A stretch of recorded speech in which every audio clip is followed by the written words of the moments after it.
Carl Faubert est un fouilleur professionnel. C'est dire que depuis son retour de Corée, où il a servi sous les drapeaux, il exerce à titre de détective privé à Montréal. William Hamilton, un riche industriel, l'avait contacté en lien avec une banale affaire de vandalisme. Pas de quoi fouetter un homme. Pas de quoi non plus payer un détective privé pour traverser des heures de mauvaise route. Mais c'est toujours pareil. Le client paye, Carl exécute.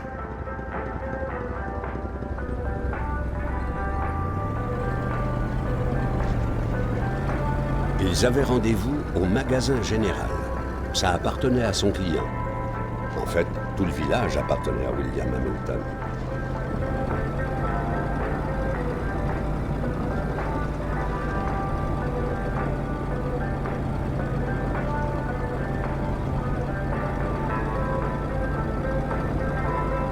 Quand la route est mauvaise, boueuse ou enneigée, c'est la coutume dans ce coin de pays d'en restreindre l'accès.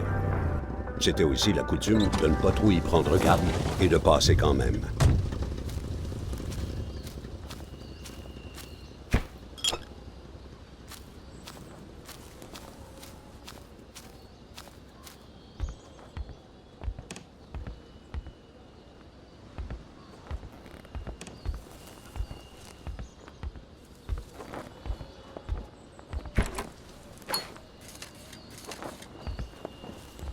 Le Nord, depuis que l'empereur Duplessis en avait achevé la colonisation, appartenait en tout et pour tout à la province de Québec.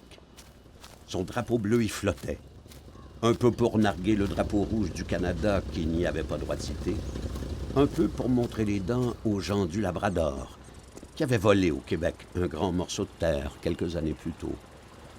Carl attendait depuis un moment qu'un employé surgisse pour relever la barrière. Comme c'était étrange d'ailleurs, une route comme celle-là, ainsi obstruée. Il fallait maintenant que Carl remplisse son devoir. Hamilton l'attendait au magasin général. William Hamilton jouissait d'une vaste maison de campagne au cœur des forêts du Nord, non loin de là. Les populations locales étaient divisées au sujet de William Hamilton. Certains voyaient en lui un philanthrope fortuné au service de l'économie de la région.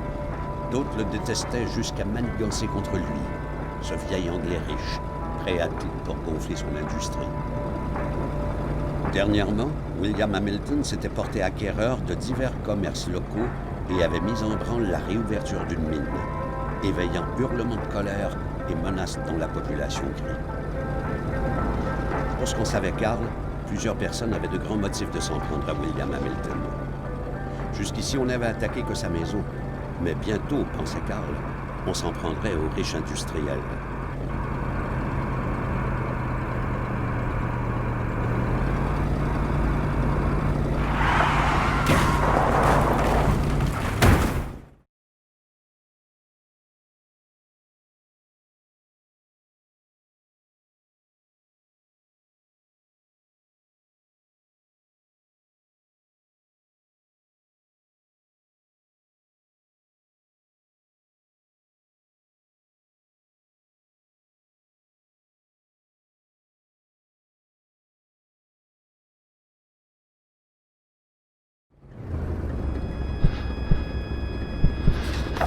Carl devait sortir de là.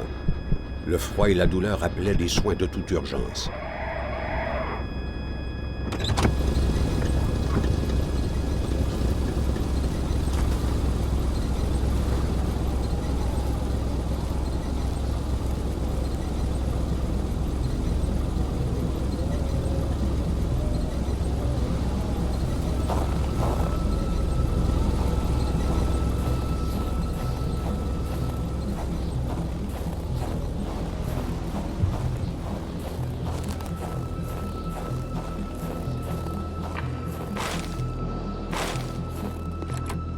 Carl n'était pas du genre à se plaindre. Ce sont pas des petites blessures qui arrêteraient son enquête.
Le chauffeur avait déguerpi.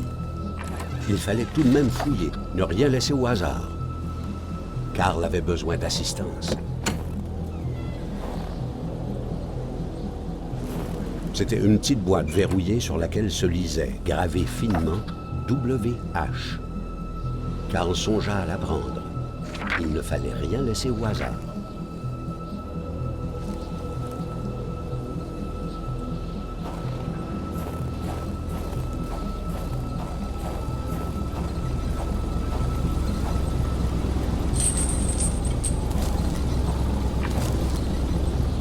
Carl, en beau détective, traînait toujours sur lui son journal.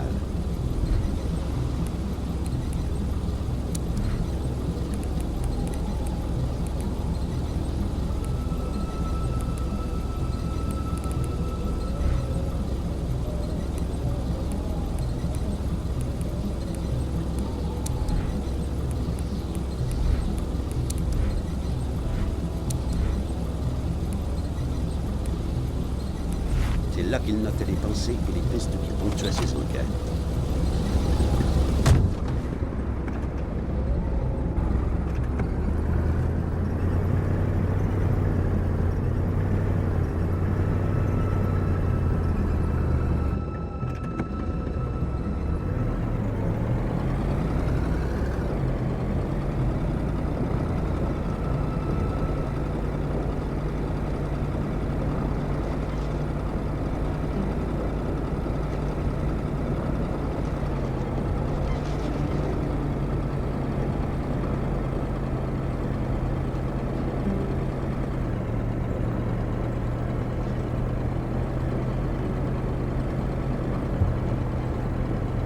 Étendu sur quelques hectares de forêts vierges, de caribous bramants, de neige éternelle et de lacs inviolés, la région de Manastan n'était pas faite pour les touristes.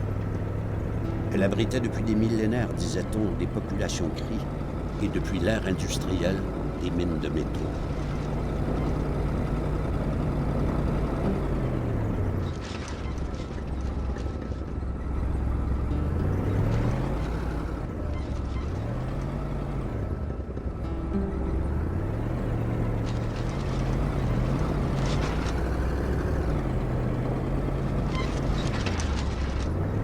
Par bonheur, le magasin n'était plus très loin. Carl commençait à craindre la panne d'essence.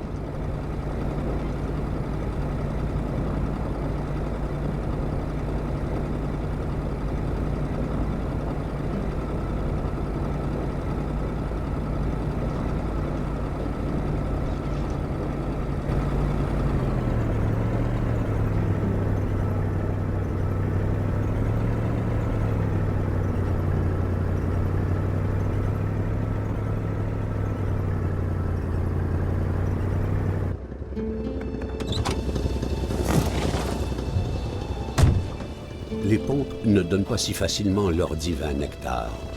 Il fallait les activer. Ne restait plus qu'à trouver l'interrupteur, à l'intérieur. Quelque chose est tombé dans le fond de la boîte.